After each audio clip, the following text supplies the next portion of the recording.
There was a moment I hoped someone would notice I was hurting, not because I asked, because I couldn't ask. Nobody did. And that silence became a belief that shaped the next 2 decades of my life. Welcome to Breakthrough Weekly. I'm your host, Monica Pelayo. Every week, we go beneath the surface of what's keeping you stuck, not to the symptoms, but to where it actually started. If you're new here, welcome. If you're returning, thank you for being back.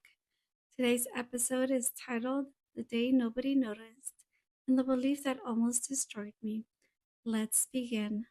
Nobody noticed, and that silence turned into belief that almost destroyed me. This is the part most people don't talk about. Mental Health Awareness Month feels like the right time to stop summarizing and start telling the truth. Not the version where everything makes sense in hindsight, not that I went through something hard and came out stronger headline, the real version, the messy, still being processed version, because that is the one that actually helps people. So here is mine. I don't remember the exact moment depression started. Looking back now, with everything I understand as a hypnotherapist, I can see the roots were there long before anyone gave it a name. There were thoughts during my childhood years, quiet, heavy ones, that I didn't have language for. I just knew something felt off, not with the world around me, with me. By the time I was around 15 or 16, it finally had a name: depression.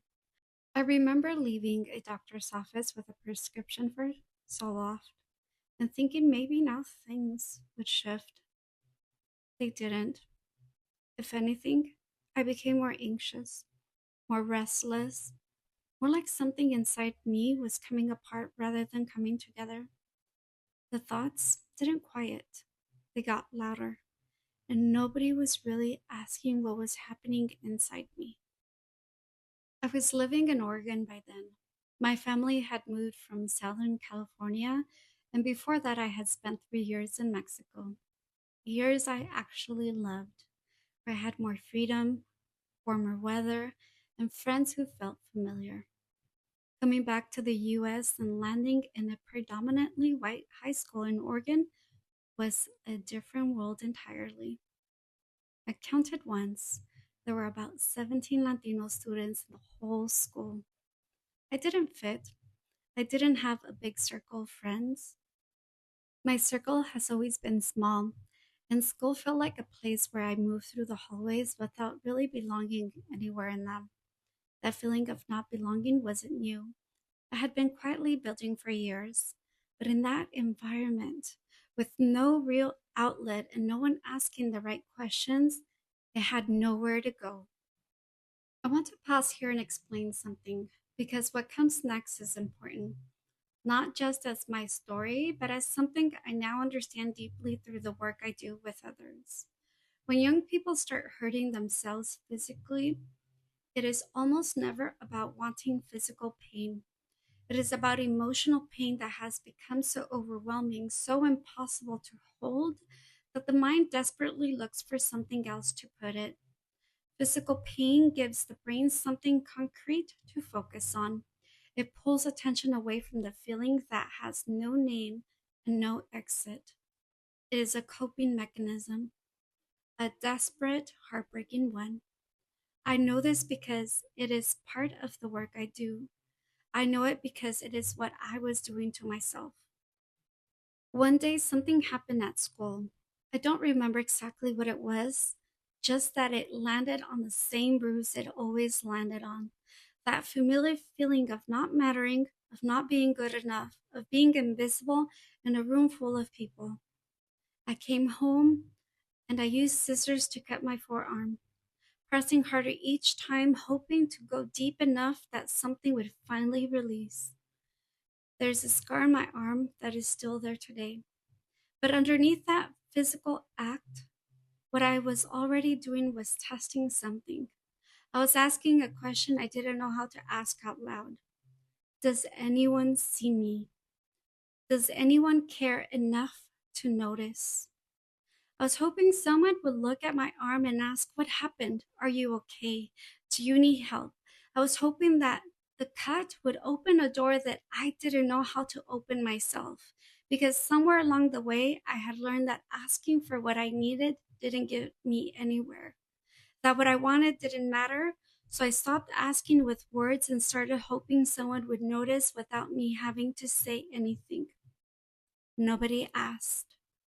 If you've ever found yourself waiting for someone to notice you're struggling without knowing how to say it out loud, this is exactly the pattern I help people identify and change at the root.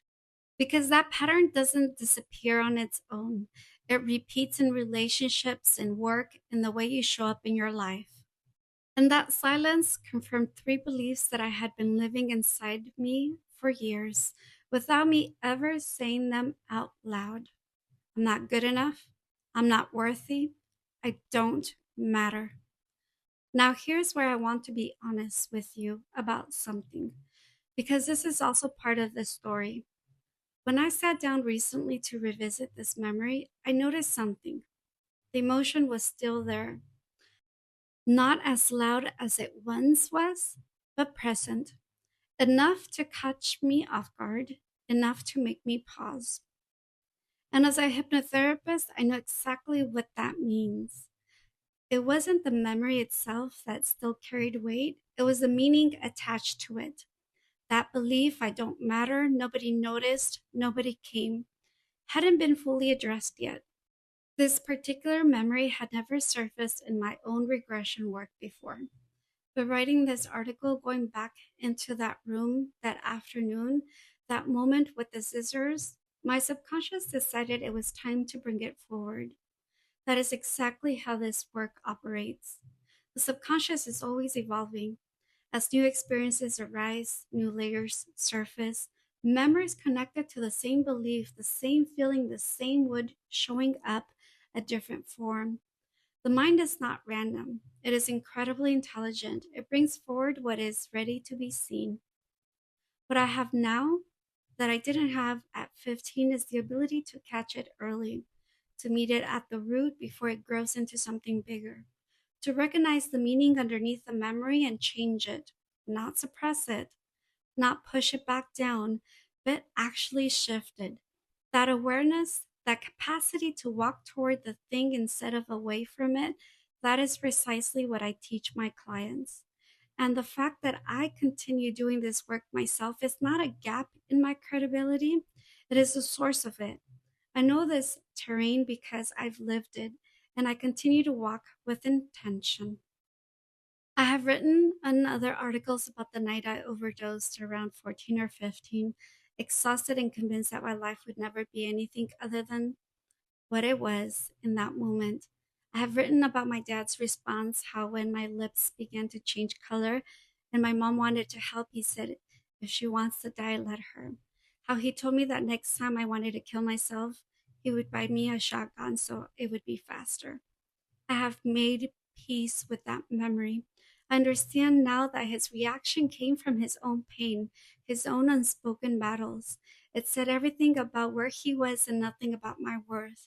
I have also written about the night before my wedding through the Catholic Church, standing at my own bachelorette party, watching my soon to be husband be affectionate with someone he had no business being affectionate with. The depression that followed was suffocating. I remember believing my daughter would be better off without a mother as weak as I was. That there was something fundamentally wrong with me, that I wasn't enough. I had done most of the work on that one too.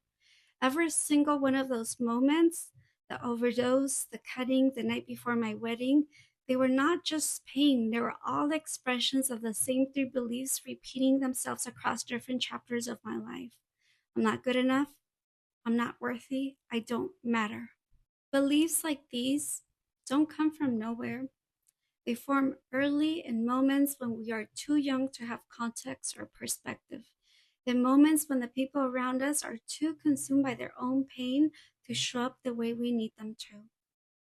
We take that, what happens to us, and we make it mean something about who we are. And then we carry that meaning forward into every relationship, every hard moment, every time something goes wrong, and that familiar voice whispers, "See, I told you so." The mind is extraordinarily loyal to what it learns early.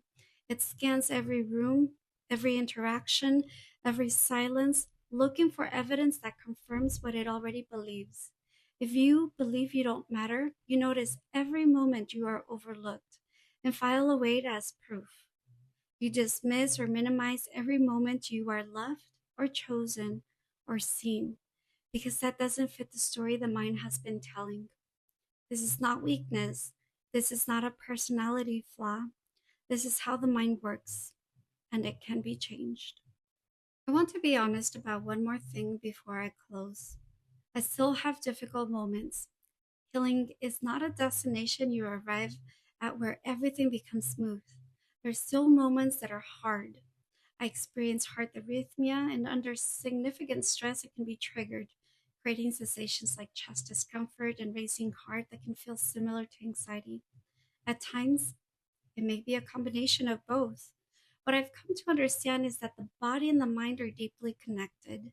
When something is emotionally overwhelming or unresolved, the body can reflect that through physical sensations, not as something going wrong, but as a communication, a signal that something needs attention. What I've learned is how to recognize those signals, not to ignore them or push them through them, but to respond with awareness, to understand when my body needs support and when emotions are surfacing that are ready to be processed rather than pushed back down. That understanding changes everything about how I meet those moments. Think about someone who knows their craft deeply. When a crisis shows up, and it will, because that is life, they don't fall apart. It is still stressful. It is still hard, but they have the capacity to work through it. The tools will make life crisis free. They give you the ability to meet what comes without being destroyed by it. The version of me at 15 didn't have those tools. She didn't know how to ask for help. She didn't feel worthy of asking. She didn't believe that asking would get her anything anyway. The version of me today knows she has a voice, that she can say, "I'm going through something hard and I need support," and someone will show up. That she doesn't have to hurt herself to deserve to be seen. That she doesn't have to bleed to be worth noticing. That shift didn't happen overnight. Not because healing has to take years, but because for most of that time, I simply didn't know there was another way. I didn't have the tools. I didn't have anyone show me that the root of all pain could actually be found and changed. Now I do. And what took me years of suffering through alone, I can help someone move through it in a fraction of the time because we go straight to where it actually started. Most people who come to me believe their struggles are about what is happening in their life right now. The anxiety, the depression, the fear, the pattern that keeps repeating. And what the work reveals almost every single time is that the root is somewhere earlier, a memory, a meaning, a belief formed in a moment where you were too young to know it, that it wasn't the truth. That is where we go, and that is where things change. Most people don't realize that what they're dealing with right now isn't random. It's a pattern, a belief that formed earlier and has been quietly shaping how they think, feel, and respond even today. If that pattern is still active, it doesn't resolve with time. It continues to repeat until it is addressed at the root. If you're listening to this and something in here feels familiar, not necessarily the details, but the feeling, that quiet sense that you have always been like this, that this is just who you are, that things can't really be that different, I want you to know that this is not the truth. That is a belief, and beliefs can be changed. If something in this resonated, not just the story, but the pattern behind it, that's not coincidence. It means your mind is recognizing something that's ready to be addressed. You don't have to keep managing it at the surface. You can go to the root and change it. If you're ready for that, book your complimentary exploratory call at thethrivingpathways.com/appointment. If something in this episode felt familiar, not just as a story, but as a pattern you recognize in your own life, that recognition matters. The subconscious doesn't surface what it isn't ready to be seen. If it came up, it's worth paying attention to. Thank you for spending this time with me. If someone came to mind while you were listening, that's not a coincidence. Send this episode to them. New episodes drop every Monday. Subscribe so you don't miss next week's Breakthrough Weekly. I'm Monica Pelayo, and I'll see you next time.